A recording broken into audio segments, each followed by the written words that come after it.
Greetings and good evening. Welcome to the RoundTable. Ladies and gentlemen, today is Tuesday, January the 16th, 2024.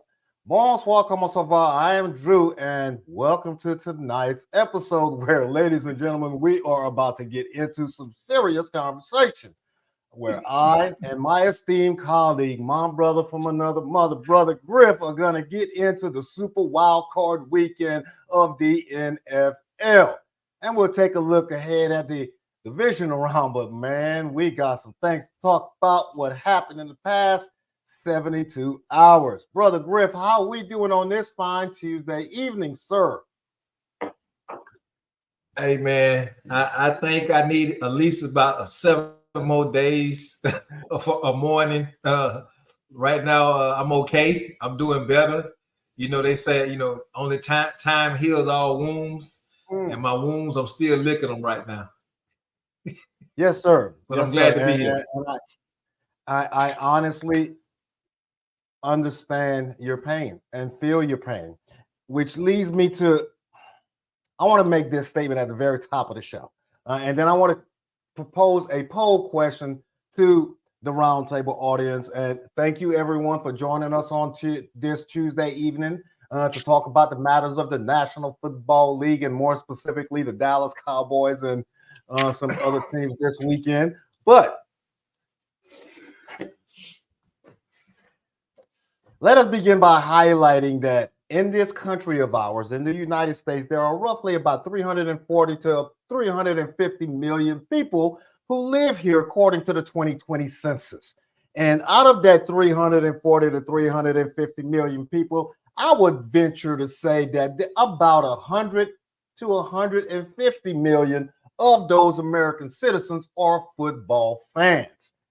Of that 100 to 150 million, Griff, I'm going to take a guess and say maybe 40% are actually Dallas Cowboys fans. So you're talking about 40 to 60 million people who are either passive Cowboys fans or active, engaged, and vibrant Cowboys fans. So when we take jabs and say that the Cowboys are America's team and say that, Cowboy Nation is worldwide, we aren't joking. It is a worldwide phenomenon with the Cowboys and their star. Now, the expectations for this year's Dallas Cowboys, man, it was Super Bowl or bust, and it was a legitimate expectation, Super Bowl or bust, because the Cowboys had all of the talent in all of the right places. Set aside the season-ending injury to Diggs, with Trayvon Diggs, and you still had a team that could go to the Super Bowl. So at the very top of the show, before we actually start talking about the actual games, I want to propose a poll question to the entire RoundTable audience. And I would ask that you quantify your answer when you give your answer. The biggest collapse in 2023 season, was it the one-game collapse by the Dallas Cowboys against a Green Bay Packers team that snuck into the playoffs through the back door as they were closing the back door of the bus? They snuck in through the window as they were coming back home late at night. And a team that many people thought shouldn't be there and were a huge underdog against the Dallas Cowboys. Was that more of a bigger collapse than the Philadelphia Eagles 6-game slide as they ran away from the end of their season? You don't have to get a question now. Let it sit, let it marinate, let it stew up there, and kind of go over the emphasis of many people saying this was the biggest and worst loss in the history of the Dallas Cowboys organization. The biggest and the worst, Griff, I'm gonna give you the floor to let you go on your rant, but man, y'all. I got a couple of questions for you afterwards. I will turn the floor over to you so that you can digest what actually happened. And then I want to talk about what this loss means to you and the Cowboy Nation and the millions upon millions of Cowboys fans who got their heart broken. And ladies and gentlemen, when I say there is no fan base that is more demonstrative than the Dallas Cowboys when they lose, it's funny yet sad and scary at the same time because they did. You know what, man? I know exactly how Nicky Barnes felt when Frank Lucas came in his club using all these big words like demonstratives and all this other stuff. Look, man, I'm just trying to lay it out for you, man. Go ahead. First of all, let me say, because I think we had a question as far as the question that you posed in the beginning of the game. I mean, the beginning of the show. So the question, Ben, was who do you think had the biggest collapse? Was it the Cowboys or was it the Eagles? And what Drew wants you to do is in the chat, put who you think had the biggest collapse and why you think that team had the biggest collapse inside the chat. Now, you're right, man. The Cowboys had everything set in place to win this game. And it was very disappointing. I'm not even going to sit up here and try to sugarcoat it. Vegas had everybody predicted the Cowboys to win. And I think I told you this last week. If you go back and look on the show, I said it's a couple of things that's going to probably end up hurting the Cowboys. One, if you can't stop the run. And what happened? Daggone Aaron Jones. I said this. You go back and look at the show. My exact words was, let Aaron Jones come in here. And what he did, Aaron Jones had 118 yards and 3 touchdowns. The defense couldn't stop anything. I don't know what was going on in the locker room prior to them coming out there and start playing. I don't know if Jerry told them that he took their Christmas bonus from them or what, but it was disheartening because the way they came out there and play, it was like we went at home. It seemed more like Green Bay was at home than the Cowboys is at home. And I'm not afraid to get it. Yes, it is a lot of Cowboy fans out there. There's a lot of delusional Cowboy fans. And every last one of the jokers that burnt their jerseys up, that threw away all that stuff. I don't know why they tripping because they're going to go back and buy some new stuff for next year. So I don't even know why they do that. You would never see me throw nothing away or nothing like that. It's my team. I love my team. Am I disappointed? I'm truly disappointed. And if you ask me, the biggest collapse for me is the Cowboys. Because, again, I can look at all the previous years, but going into this game right here, after being 8-0 at home, averaging at least 34 points a game at home, it is no way that we were supposed to lose. And I like the way you emphasize how the Green Bay snuck in through the back door. I think that was like a personal hit because his team didn't get in. Because if Green Bay lost, it would have been your team playing the Cowboys. But unfortunately, they didn't. And they seized the moment, man. We got out-coached in that game, man. No adjustments. You done played man the whole season, and now you want to play zone. And then when you find out zone don't work, you still playing it. I don't get it, man. I don't get it. You got receivers out there. You got receivers. It's not a defender within 10 yards of them catching the ball at sometimes throughout that game. I was like, man, you got to be kidding me, bro. But, hey, I hope I answered your question. I digress. I'm good. And looking forward to talking about some of these other teams that lost in the back. That's actually helping the healing process.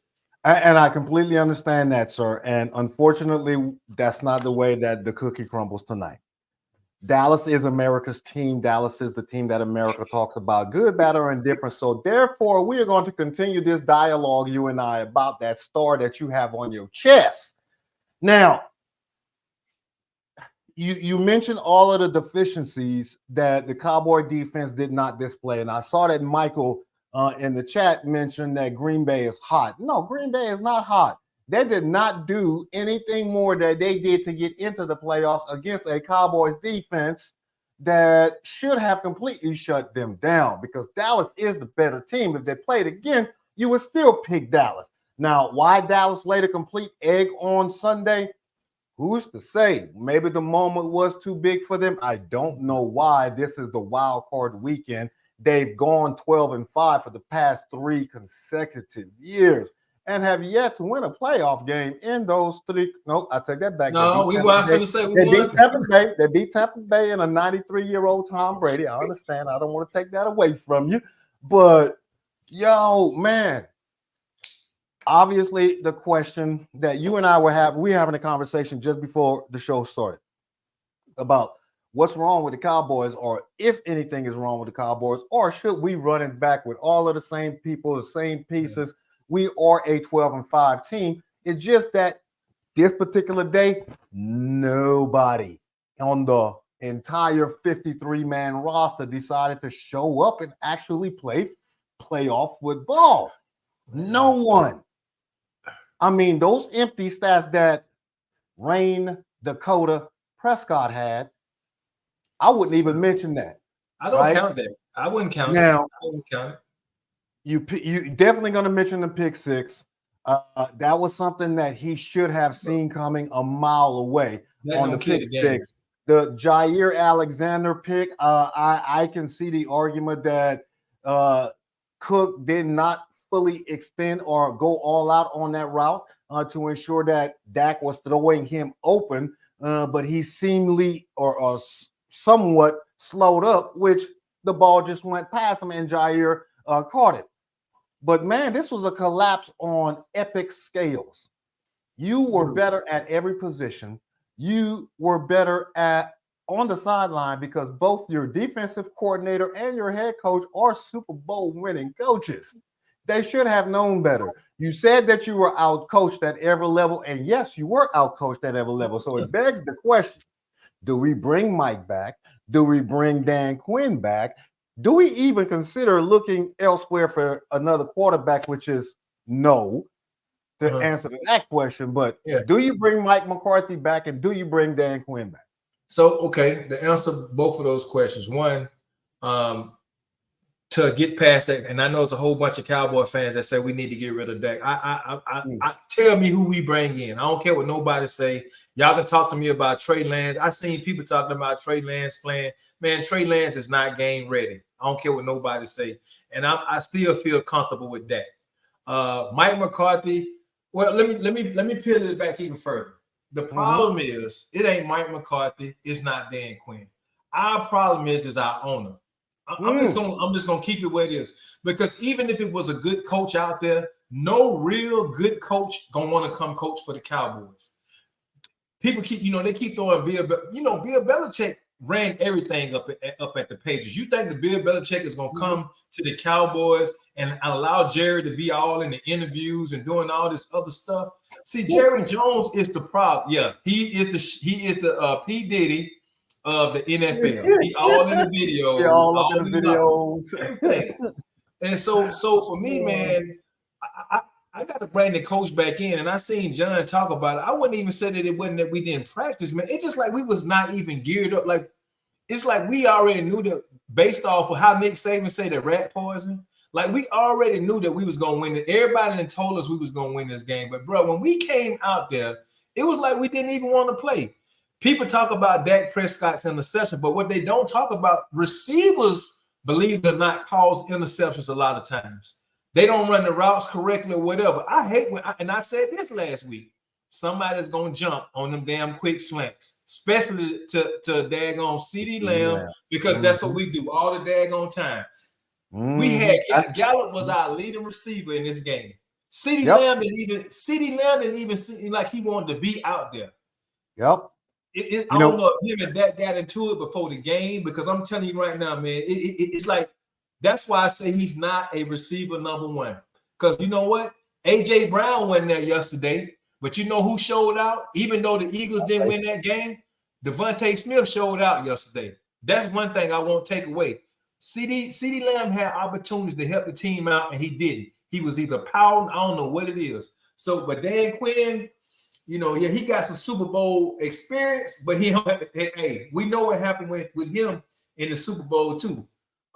When his team was supposed to beat the Patriots and collapsed at the end of that game after being up by 3 or 4 scores by halftime. So I say my problem, honestly, the other piece, and I'll shut up, is that Drew, the reason why we got gassed last night, we have no linebackers. The lanes was, man, if you go back and look at the tape, man, if you look at the lanes that Aaron Jones had to run into, it was beautiful, man. It almost looked like the days of when Cowboys had Emmitt Smith, and Emmitt Smith could drive a truck through some of them holes, man.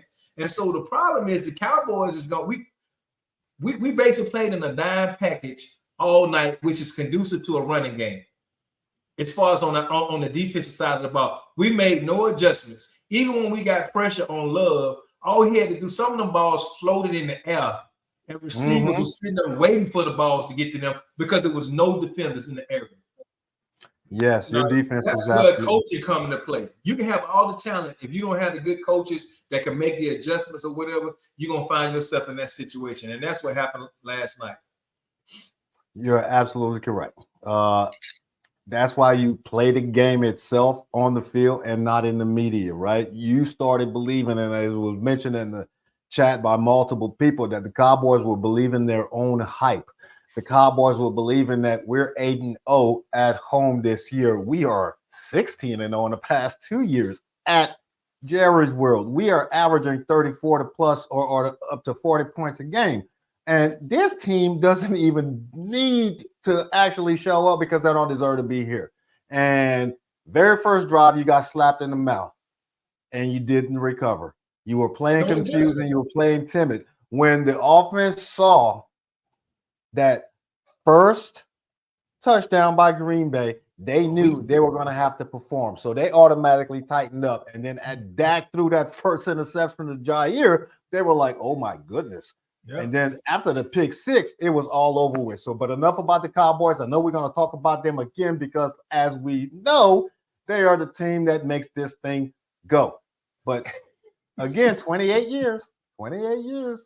Hey man, it's a whole bunch. It's a whole bunch of other teams. Yeah, but we're talking about a whole bunch of other teams. We're not talking about a whole bunch of other teams. I hear you, man. But if we're gonna talk about my Cowboys, man, bring up all those other teams that ain't seen the playoffs or a Super Bowl.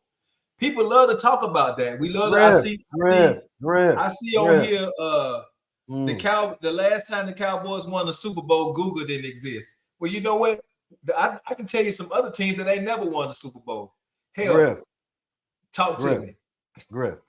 At the very top of the show, we said that the Cowboy Nation was 40 to 60 million strong, and your voice was louder. Therefore, you should be the center of attention. So don't get mad when the spotlight is on you for you not putting up the numbers that you're supposed to. Now let's move on to another big game in the state of Texas that actually produced a winner. Texas, the Houston Texans, going down there to H-Town, welcoming to the Browns that I actually thought were going to end the season for the young C.J. Stroud and D'Amico Ryan and the young Texans. But guess what?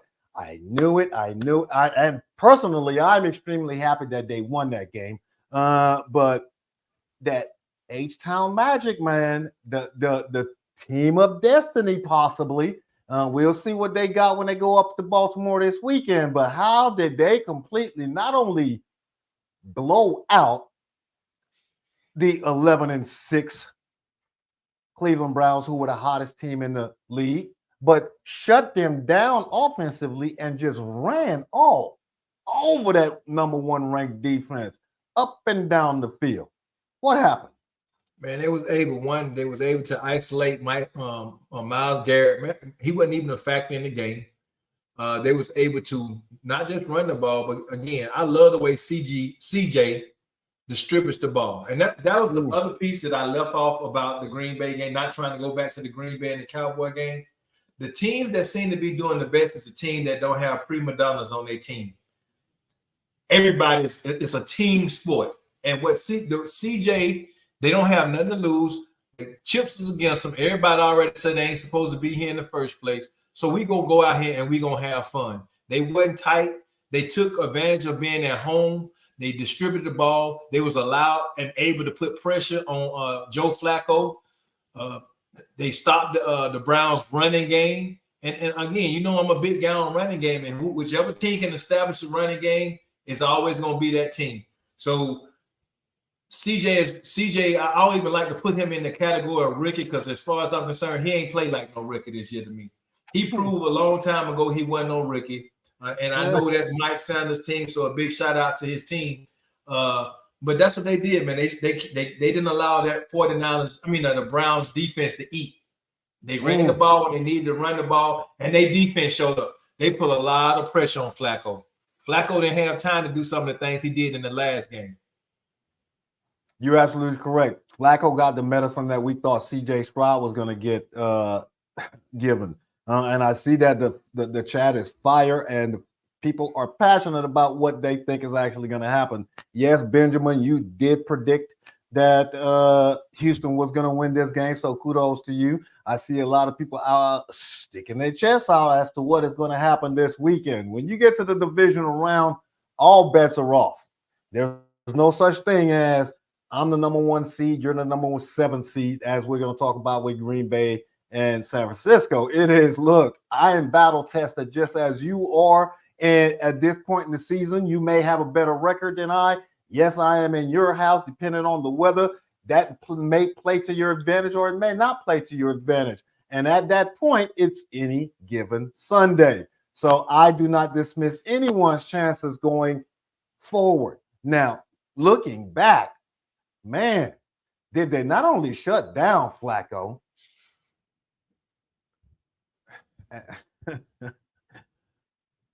D'Amico Ryan had a game plan that completely dominated Cleveland's quick strike type of offense, right? Because Joe Flacco had created a rhythm in that offense over the past 5-6 games that we are a high-powered, high-scoring dual threat offense. We can both run and we can throw intermediate and deep when we need to.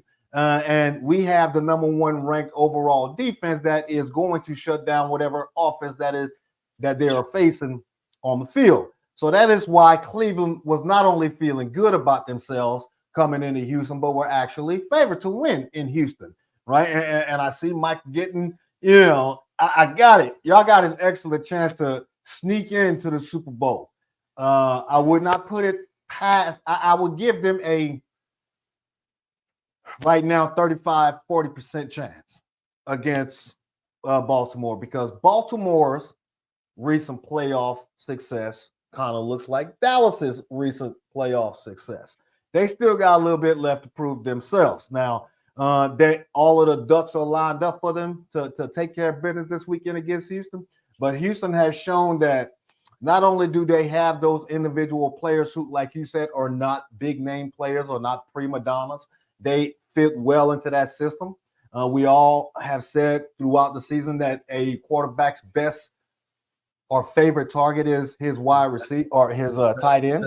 Tight end. And with Schultz coming over from Dallas, man, Schultz is already a proven winner. Schultz has already proven that he is dependable. You have a rookie quarterback who is going to rely on that tight end, and they've done excellent throughout this year. Yes, they've lost that key spark plug on the outside, but Houston has a very good chance this weekend against Baltimore. Don't sell them short, man. That's all I'm going to say.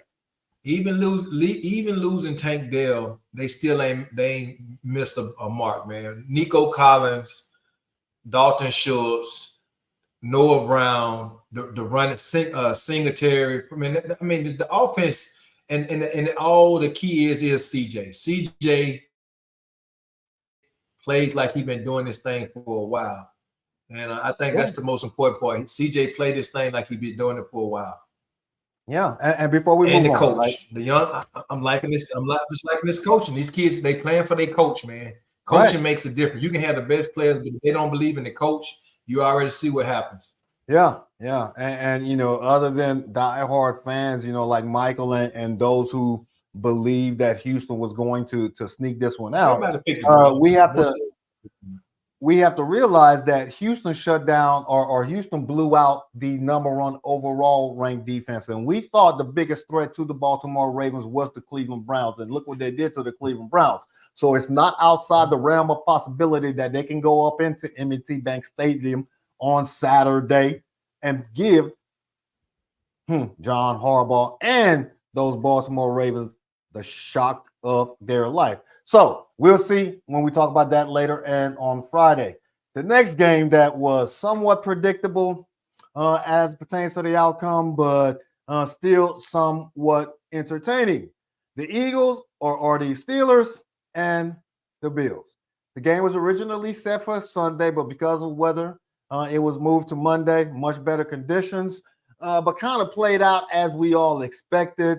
Josh Allen, we mentioned on Friday night, could possibly be the leading rusher for both teams. And guess what? Josh Allen was, if not the leading rusher, came close to being the leading rusher. Cook was still the leading rusher, but Josh Allen had like 74 yards. And I mean, for a quarterback to do 74 yards and a touchdown, yeah, that's gonna hurt. Yeah. So how did the Bills come out of this game?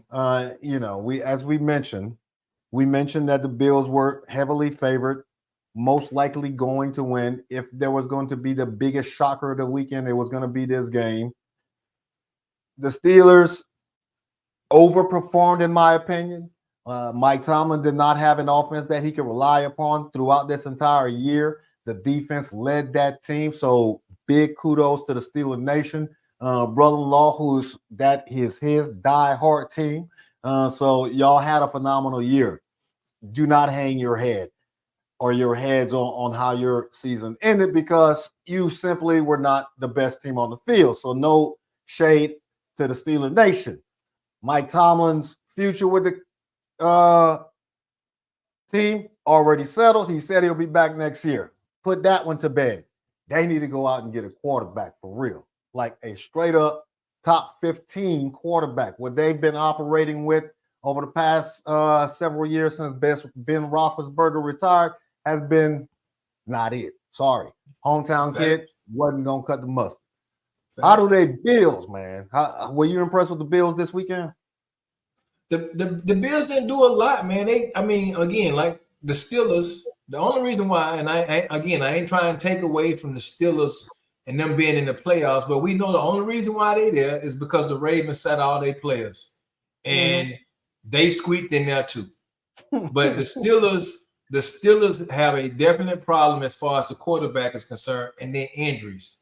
And I know people say, well, everybody got injuries, but the injuries really hurt the Steelers, because what they kept the Steelers even in the game has been their defense. And when you missing a guy like Watts, when you missing the leading defensive player basically in the game, who probably his name is in the market for defensive player of the year, because ain't no team been able to stop TJ Watts. I don't care what nobody say, and that hurts not to have him there. And then you got other people that's hurting as well, man. So I think for all the Steelers fans that's talking about they want Mike Tomlin gone, your only problem is you just need a quarterback. I think you got all the pieces there to be successful. The man ain't never had a losing season, like you said, and he did figure out a way not to have another losing season by the end of this season. So I like Mike Tomlin, man. For whatever I like him, the players like him. I don't think Mike Tomlin need to go nowhere, but they definitely need to look and see what quarterback out there and bring somebody in there, because they got the receivers and Pickens and then Johnson and those guys. They got the running game. They just need to get that piece, and that's that quarterback piece. Yes. And the question is, where do they sit in the draft, right? And whether or not they can package up enough draft picks and or players to work out a deal with whatever team that they're going to work out a deal with, to get up high enough to get a quality quarterback coming out of college, one of those top 3 or 4 that are entering the draft this year, or go out and actually get a quality game manager who is dependable, who has been in the league for several years, who has been a starter in the league consistently and has been a proven winner based on the talent of the team that he was on. Someone that you can depend upon not to lose the game, and somebody that you can depend upon to take you on a late fourth quarter drive. Somebody who is perfect like Kirk Cousins. Not saying Kirk Cousins, but someone of that ilk. You can bring Russ in, man. Denver don't want him. Who? Russ. Russ would be the perfect guy. Yes, somebody like that. Justin Fields is out there. Justin Fields, I just throw that out there, You're absolutely correct. Russ will be the perfect fit for the Pittsburgh Steelers. especially since it's going to be a whole coaching carousel and quarterback carousel in the offseason, it seems like. And we know offensive coordinators are going to just, take one jersey off and put on another jersey, but we're going to see. The Bills, their march continues, and they have the game of their year coming up against the Kansas City Chiefs. The only thing that we are not accustomed to is the location. This time is going to be in upstate Buffalo with probably more snow than both Buffalo and Kansas City can handle instead of down there in Arrowhead. We'll talk about that game a little later. I know how they do it, bro. I just don't know how to do it. Talking about the Kansas City Chiefs and these outside stadiums, they welcome in the 305, the fastest team in the National Football League, with all of that speed on the outside, where everybody averages 22.7 miles per hour every time they say hike. Well, guess what, man? That speed just don't transfer. Drew, not in no 30, not in the negative 30 degrees weather. Man, hey, Tyreek got loose for a 53-yard touchdown. That speed did not transfer. What happened? Was it more Kansas City and the defense? Was it the weather? Was it injuries for Miami? What happened to the Miami Dolphins collapse just like the Philadelphia Eagles collapsed? Well, first of all, I had predicted the Chiefs to win this game, and really, I predicted the Chiefs to win this game strictly because of the weather. I don't care how good, and I don't care how fast you can run that ball, bro. Look, them jokers just left 70, 80 degrees, get up there, and there's a negative 30. I don't care. And yeah, that field is heated and stuff like that, but bro, it's different trying to catch that. But if people ain't never, I done played in cold weather. I ain't never played in negative 30, but I can only imagine what it feels like. And I don't care what type of speed you got. Then you also alluded and talked about injuries, and they did have a lot of injuries in that game. But really, the Chiefs offense, they allowed Pacheco to run that ball. And I'm telling you, Pacheco ran that ball with aggression. He ran like a mad dude. And then we found out who the top dog is on the Chiefs, and that's Rasheed Wallace. Rasheed Rice. Rice is that Wallace is right. No, Rasheed Wallace. No, I'm thinking about basketball. I'm talking about Rice. I know who Rasheed Wallace is, man. Stop. Yeah. Rice was that guy, man. That's who I saw out there. Patrick Mahomes was Patrick Mahomes in it. He got a chance to use his legs in that weather. That's what he did, and that's where he thrived at. But for the Dolphins, we've been talking about that all season. All you really got to do, all that speed, is throw Tua's timing off. And that one, because of that cold weather, Tua got a bad hip just like me. And that stuff just don't transfer over in that cold weather, man. It's good in Miami, but in Kansas, they had that going against them, plus the Chiefs defense. No, you're right. And the last statement was the biggest statement. The Chiefs defense was the reason that this game ended up the way that it did. First and foremost, congratulations, Miles. Your team took care of business. Congratulations to my homie Lucas. Your team took care of business. And the Chiefs have a tall task this upcoming weekend, but they showed why they are the defending Super Bowl champs this past weekend. You talked about Rasheed Rice being the savior of that receiving corps. Yes, because I was looking for Kadarius Toney to actually be on the field this weekend, but I don't think I saw him. He was inactive. They had him inactive. Oh, okay. Right. You did say Mahomes was Mahoming. Kelsey was Kelseying. Kelsey was dropping though. Kelsey had a few drops out there, man. But because of the weather. But the attention that Kelsey brings, and when you get into that red zone, I am always going to throw or look for Kelsey first, just like Dak looks for CeeDee Lamb, or any quarterback looks for his favorite receiver, especially since we harp on the tight end being the quarterback's favorite target.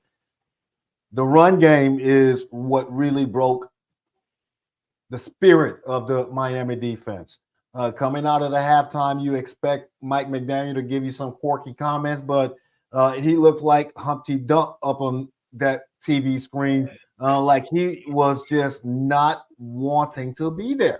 Like, yo, it's a little bit too cold for me. So 30 below, or the wind chill factor of 30 below definitely took its toll on the fastest team in the NFL. That 80-degree heat that we are used to. And when they actually did a comparison that it was 30 below or felt like 30 below in Kansas City, while it felt like 72 degrees in Miami on Miami Beach at the time of the game while it was happening. So, yeah, I think Miami was ready to close the season out because of all of the injuries. They weren't ready, but they knew that they had a tall task.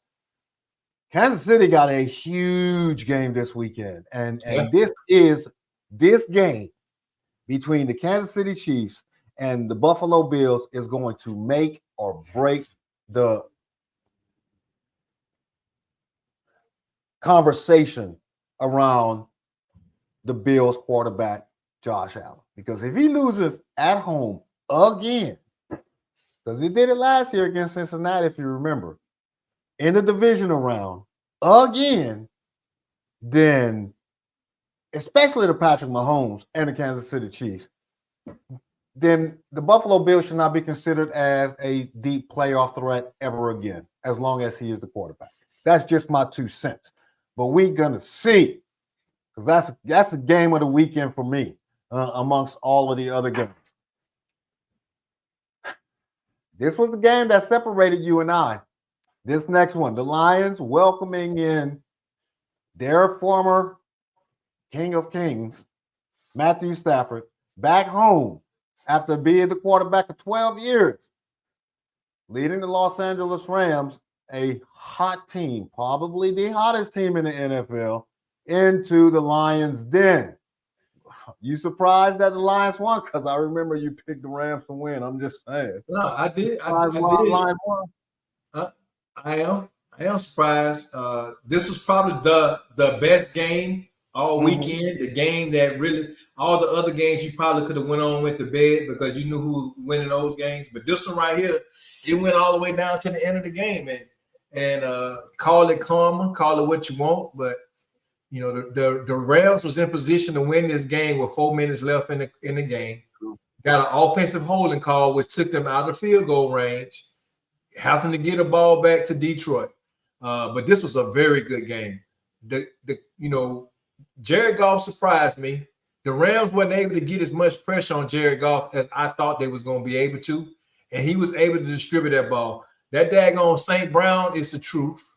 But then they was also able to get Gibbs and daggone Montgomery, which I always been saying, man, that offense, that running, they got to have, for me, the best backfield tandem in the game right now with the combination of Gibbs and Montgomery. And I didn't know Laporta at first. They said he wasn't playing, but he even played this weekend. And so for me, I still felt like the Rams should have won this game, but Detroit won. I can't take nothing from Detroit, but it was the closest game that was played this weekend in the playoffs. You're absolutely correct. This was the equivalent of the Browns versus Texans game on the AFC side. This was a game between two teams that are coming into the playoffs hot. My Los Angeles team having a little bit more gravitas because of the accomplishments that they've had over the second half of the season. And you have a Super Bowl winning coach, a Super Bowl winning philosophy, a Super Bowl winning quarterback. And you're going against a team that hasn't smelled the playoffs in, it seems like, forever, since 1991 to be exact. And everything is just focused around, they are just happy to be there. A lot of people thought, as like you did, the Rams were going to be able to go into Detroit and win this game. You mentioned the run game success with Gibbs and Montgomery. You saw that in the very first drive or in the first couple of drives, right? The ability to run the ball, the ability to go deep to Williams and not have to worry about the pressure from Aaron Donald, because we have a offensive game plan that is going to target those specific rushers. And not having the pressure being placed on our guy Jared Goff gave us, as the Detroit Lions, the ability to build up enough of a lead and enough of a cachet to hold off that late charge by the Los Angeles Rams. And yes, you mentioned that fourth quarter penalty that ended their drive and took them out of field goal range. Oh, well, You did it to yourself. No sympathy from me, bro. That joker is bitter, boy. If y'all don't know, man, Drew, the Saints got knocked out of the playoffs one year because of the Rams got a 2018, way back when. That boy still he got PTSD from that. It's therapy. You need to get some like therapy for it, bro. Get some therapy. Yes, sir. I remember it like it was yesterday. Man, let us at least on this day, and for all of the roundtable family, just like Griff shared my grief and my disdain for a particular team because of a particular call. It's been a rough couple of weeks for Griff, right? A couple of weeks ago, the Alabama Crimson Tide mailed in their opportunity to get another natty and send Nick Saban off into the sunset. But no, they decided to choke in the fourth quarter. And then just 7, 8, 9, 10 days later, the savior of the entire state of Alabama decides to say, I'm going to hang my hat up and go home with my ball, breaking the hearts of all Tuscaloosa's again, and all Alabama Crimson Tide faithful, because that's another fan base that is national. It's more than just a regional fan base. And then guess what? The cherry on top, the heavily favored Dallas Cowboys welcome in a 9-8 Green Bay Packers into Barry's world, where y'all were favored by 53 points. Why we back here though, bro? We supposed to be on the Eagles and the Buccaneers right now. Why we back here? I'm leading up to the Eagles and the Buccaneers, man, to give you that closure that you are going to be seeking, because your last 10 days have been rough. With the collapse of the Cowboys, thank you for the segue. The segue is, at least you got to see the Eagles completely implode last night against the Buccaneers, man. What happened? My prayers was answered, boy. Good Lord heard me. He heard me. He heard my prayer. He heard you. Hey, Jesus was on the main line yesterday, baby. He was on the main line, man. Look, man, hey, we just seen this collapse 7 weeks ago. Hey, it's like an infectious disease, man. You know, this team went from being 10-0 to coming back and then losing, and not only losing, but losing to the easiest portion of the schedule left in the league. Going from being number 1 in the NFC East to end up being in the number 5 spot in the playoff game. Now, granted, injuries, but all the teams got in, because that's what a lot of them going to say. Well, we didn't have AJ Brown. You know what? Next man up. Next person got to come up there and play. You know, so the game still got to be played. If I have any saving grace for the weekend, to see the Steelers and to see the Eagles lose, man, I feel okay. I'm all right. I hear you, man.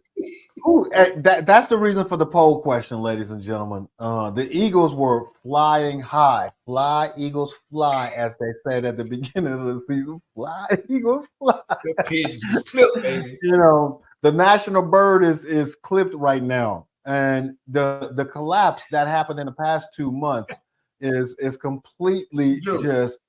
Drew, hey, Miles say them jokers like the 2008 stock market. The stock market crashed in 2008. Yes, that was ugly. And that's exactly what happened to the Eagles. Now, they're talking about Nick Sirianni's job security, whether or not he should even return, because the expectation now for the city of brotherly love is that we are Super Bowl or bust every year. And dude, your performance over the past 8 weeks was atrocious. The performance of the offensive coordinator over the past 8 weeks was atrocious. The performance of both defensive coordinators over the entire season was just Pittsburgh offensive coordinator like. So the Eagles got some decisions that they need to make, and the ownership in that particular area is not going to, it's called the city of brotherly love for a reason. And ain't no love that means that Nick Sirianni's job is really on the line. So I don't know what they're going to do. the Buccaneers were not that impressive. I saw that somebody in the comments said that Baker went off. No, Baker didn't go off. He was playing against a junior college defense. And, you know, his NFL receivers were taking advantage of the lack of talent and the lack of tackling. It's like they were allergic to tackling last night. There you go. There you go. Ooh. They had people in positions. They just weren't making no tackles last night, man. None. It was like they were trying to end their season. It's like, I'm ready to go on vacation, Mike. You know, I think this is for the birds. John talks about it, man. And again, you know, it's kind of you come in and you winning, and then you bring and you just change the whole complete defense up. You bring a new defensive coordinator. That's gonna automatically shake up the locker room, especially if you ain't got buy-in. So, you know, I think the head coach is going to be okay, but it's definitely going to be some changing of the guards. You got a lot of people that's retiring. You got a lot of people that's getting ready to come up as far as looking at, you know, free agency. So, yeah, that team and then the expectations of the Eagles, and we talk about the Cowboy fan, but the Eagles is wild too. Now, you know, them jokers is crazy too. Because of how far they got last year, they just assumed that's what we was going to go back this year. And so everybody right now is in panic mode. We need to get rid of the head coach now. I don't think they're going to do that. I think they got a good GM that gets them the players that they need. But I just think that I don't know what's going on in the locker room with internally, but it's going to be some changes in that area. Kelsey didn't announce his retirement. So the offense is getting ready to be changed up a little bit as well as the defense. They secondary been wounded all season. So basically, like Bradbury wasn't even a starter back there. They had somebody else starting and Joker got hurt. But yeah, them jokers weren't tackling on a lick last night. Yeah, and I understand that the fan base is irritated, and they're irritated for very good reason. It wasn't that we didn't make it to the Super Bowl. It was that the last 2 months we sucked. Yeah. We went from the cream of the crop to the in the field, like for real. They lost 6 out of 7 games and snuck in as the number 5 seed. And as the number 5 seed, you would have expected them to be more competitive against a Buccaneers team who, again, I say snuck into the playoffs, both them and Green Bay. They don't get no kudos from me. But I will say this. We looked or frowned upon the NFC South all year and said that the top tier of the NFC was in the NFC East. Well, as we head into the divisional round, the NFC South is still in. The NFC East is back with the New York Giants. Y'all not in the playoffs no more, right? Let that be a lesson for those who sit at the top at the beginning. Man, I ain't trying to hear that, man. You could be 7 and 8 and making the playoffs from the South. Next slide. This year. That was this year. I'm not gonna forget the 7 and 9 Washington Commanders making it. But as we transition, as we make that transition, right, from the wild card weekend, man, you mentioned a lot of coaches have already gotten fired. A lot of positions are still open. There's going to be a coaching carousel switcheroo this offseason, simply because of the reality of the NFL. Then there were 8. The Elite 8 is this upcoming weekend. Let's spend the rest of the show, the last 10, 15 minutes or so, kind of previewing how this weekend is going to play out. The first weekend game on the docket is the number 1 seeded AFC leading Baltimore Ravens welcoming in the rookie of the year, the offensive rookie of the year, and the most likely coach of the year, and the Houston Texans into M&T Bank Stadium in Baltimore on Saturday afternoon. Don't know what the weather's going to be like. It's going to be chilly at the best and very cold at the worst. We talked about those dome teams, those teams coming from warm areas, and emphasized that the 305 had some struggles in Kansas City. Well, guess what, H-Town? You don't have those same type of struggles unless your run game is solid in Baltimore. Or is it that weather's not going to be a factor? What do you think, man? Well, I mean, again, it's the reason why you have home field advantage, and weather will be a factor in this game. As much as I would love to see, and I guess we can do our picks since we only got like 10 minutes left in here. But as much as I would love to see Houston, no, we're not doing picks continue, tonight. We're not doing picks. okay. All right, yeah. No, that's that today, Tuesday. As much as I would love to see Houston move forward, man, because I think it's a great team and I'm loving their story, man. I just think the Baltimore Ravens and Lamar Jackson and that defense, they're just going to be a little too much. This is not Joe Flacco sitting in the back where you can just get to him. Lamar and them legs is a part of the game, and that defense, I think that defense is going to give CJ some problems. So, but the long story short, the weather will be a factor because I think it's supposed to be 26 degrees, and that's not even counting the wind chill factor. So it's gonna probably be colder than that. That's going that's gonna be a big factor for these Houstonians, as they call them. Yeah. And for those that are not familiar with the area, M&T Bank Stadium sits maybe 2 miles from the Atlantic Ocean. So if there is any wind coming off of that water, guess what? It's going to be very cold. And it's an open-ended stadium. But I'm going to take the approach that what Houston needs to do to not only be competitive, but possibly, be there in the fourth quarter to win this game. All right. You said that this is not Joe Flacco and the stationary quarterback. That way that the Cleveland or the Houston defense can kind of attack Baltimore in the same way. No, they can't, because you have to have a completely different game plan, not only for the style that Baltimore has, but for who is actually taking the snaps. Because not only is Lamar is a dual threat, he's a triple threat at the quarterback position.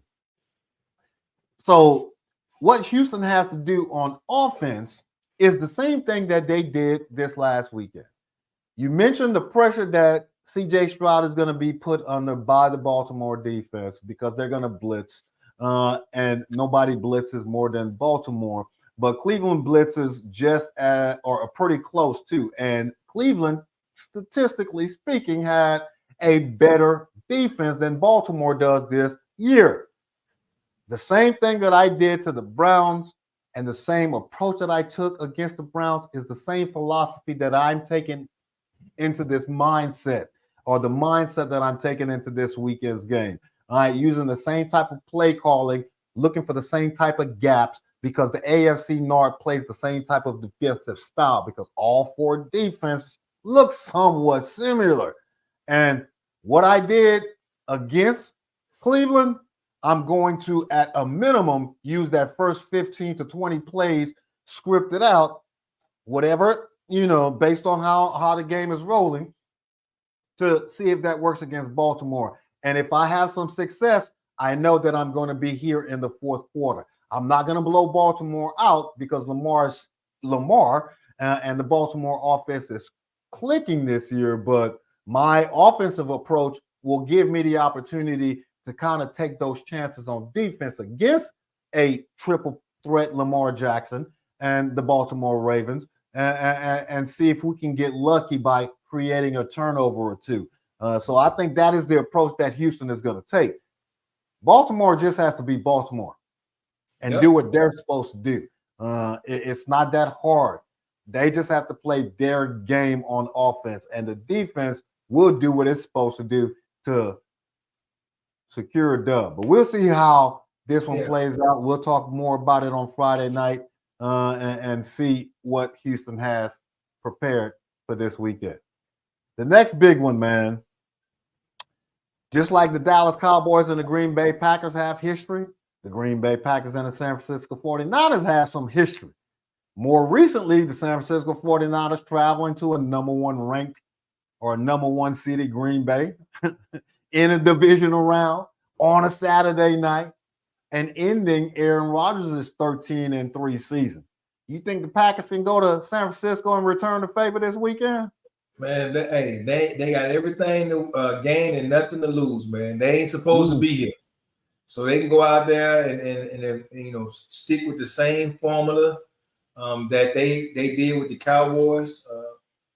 I just think that Shanahan is a much better adjuster to the game, and he gonna position his guys. But I think it's gonna be a very good game. I think this game is gonna be a lot closer than a lot of people think it's gonna be. They go out there and do what they did this past weekend As far as being able to get the running game established, which they definitely can do that at the 49ers. They can run the ball on the 49ers and get them young receivers. This is going to be a close game here, but because he just Love, man, I'm going to be honest, Love looked better than Rodgers to me.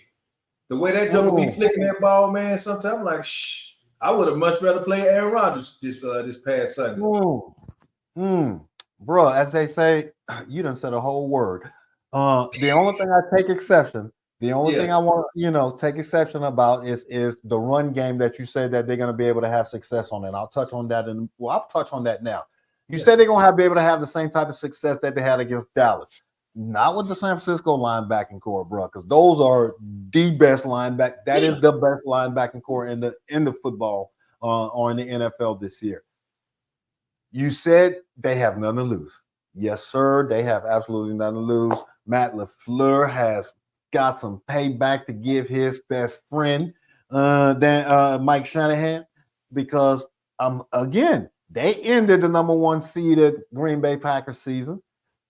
They want to come in and do exactly what they did to Dallas. That Cowboys win gave them all of the confidence that they needed. And yes, Jordan Love was throwing the ball like a seasoned pro. Like, I have absolutely no worries in the world because my receiver is one wide open because Dallas ain't playing defense. I don't know what they. All of them was open, not just one. All of them. Yeah. How they say all of them.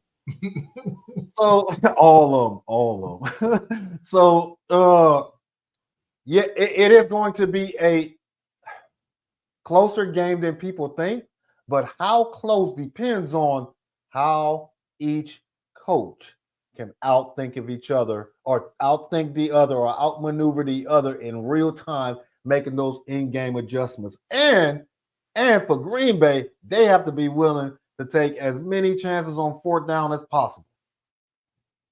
And we'll see. Limit turnovers, man. Definitely. We'll talk more about it on Friday, but definitely got limit. Now, the Chiefs traveling up to Buffalo. Man, this is the game of the weekend that I really want to see. This is the one. This is the one on Sunday evening to close out the weekend. This is the 4th game of all 4. The weather is definitely going to play a factor. These are 2 cold weather teams. I still believe the weather is going to play a huge role. It's at Sunday on Sunday night, which means that it's going to be colder. So, man, what do the Chiefs, who are going to be underdogs, what do the Chiefs need to do to ensure that they can make it back to the AFC title game this year?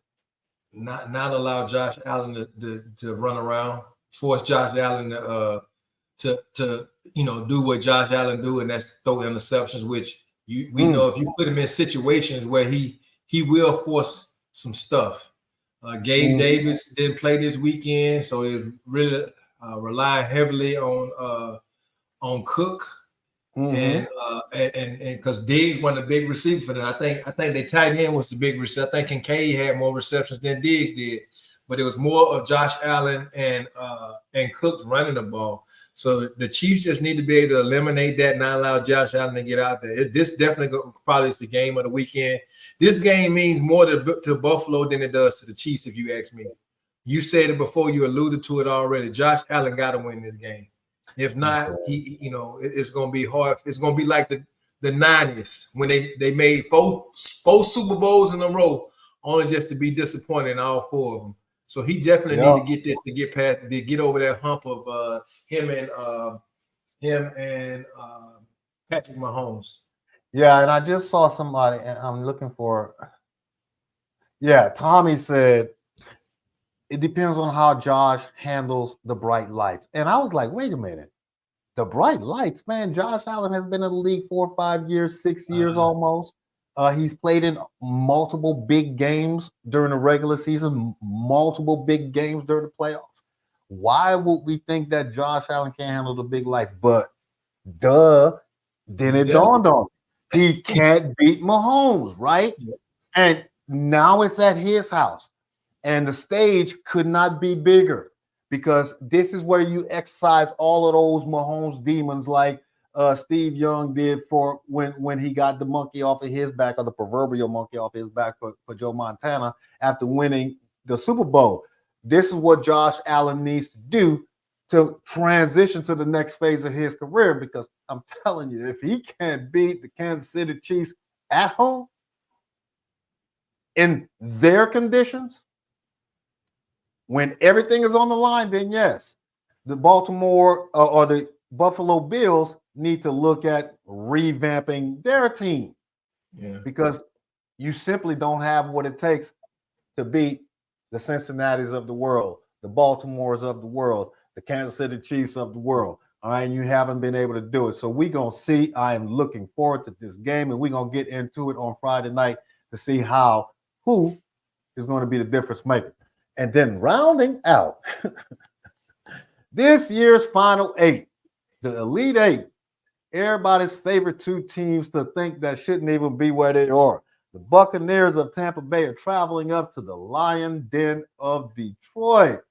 Man, do you think the Buccaneers, who are your favorite team to talk about since they're in the worst conference in the history of the National Football League, you think they got a chance to go up there and steal one up there in Detroit?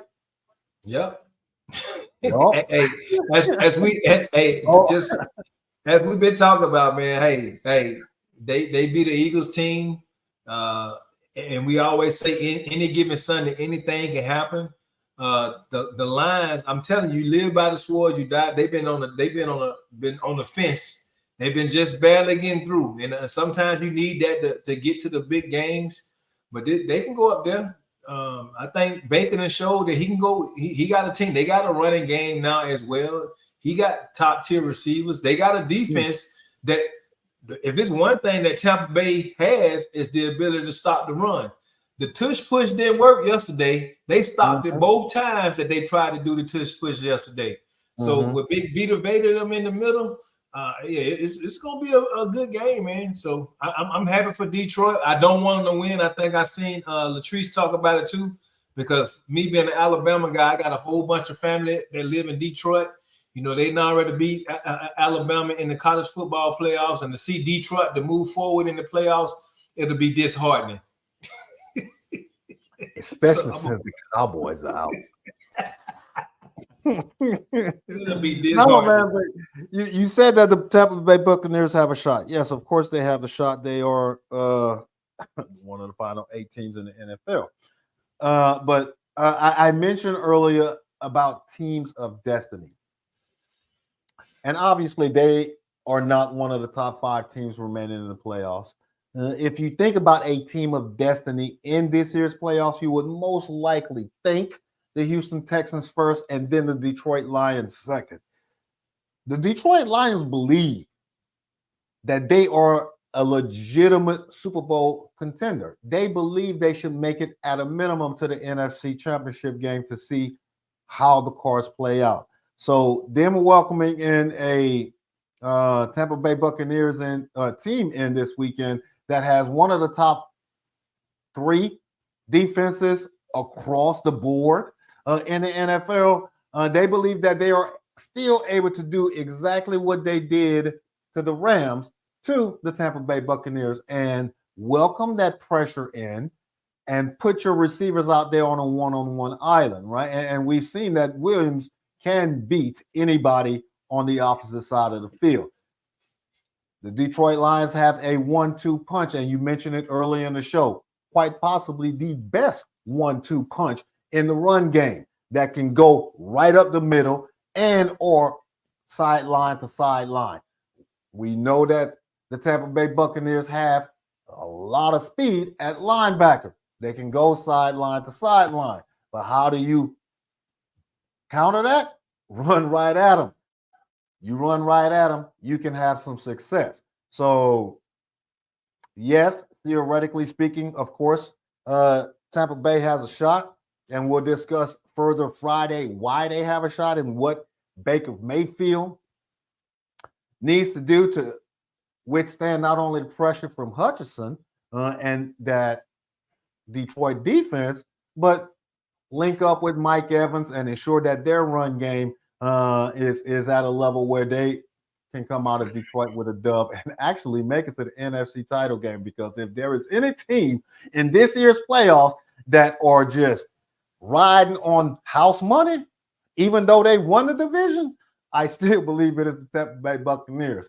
They probably believed they were going to beat Philadelphia last night simply because Philadelphia was a terrible 5 seed this year. But we going to see come Friday, man, these are, as they would say traditionally, the best weekend in football because of the competitiveness of the games. Wildcard weekends, blowouts are taken care of. Now the final 8 is the best of the best. And we're going to see on Sunday what's going to happen. And we'll talk about all of that Friday night. We've come up to the top of the hour, past the top of the hour. You have any parting shots for the audience before we sign off tonight? None at all, other than, again, thanks as always, man. The chat box was live as always. I seen a few new faces there. I thank y'all for always chiming in, giving me and Drew a little bit of y'all time. I know y'all could be anywhere else, but y'all choose to be here with us, so we do appreciate y'all. And I look forward to seeing everybody on Friday. Yes, sir. Yes, sir. Thank you for those comments. Drew, quick question. Quick question. Sir. Are we going to get a response to the question that you asked, or are you going to get it on Friday as far as what you asked earlier with the Eagles? Yes, we're going to go back through and kind of tally up the comments, compare the comments to see which answer got the most, and we'll give everybody the feedback and the stats and the most common reason why that particular team's collapse was the one.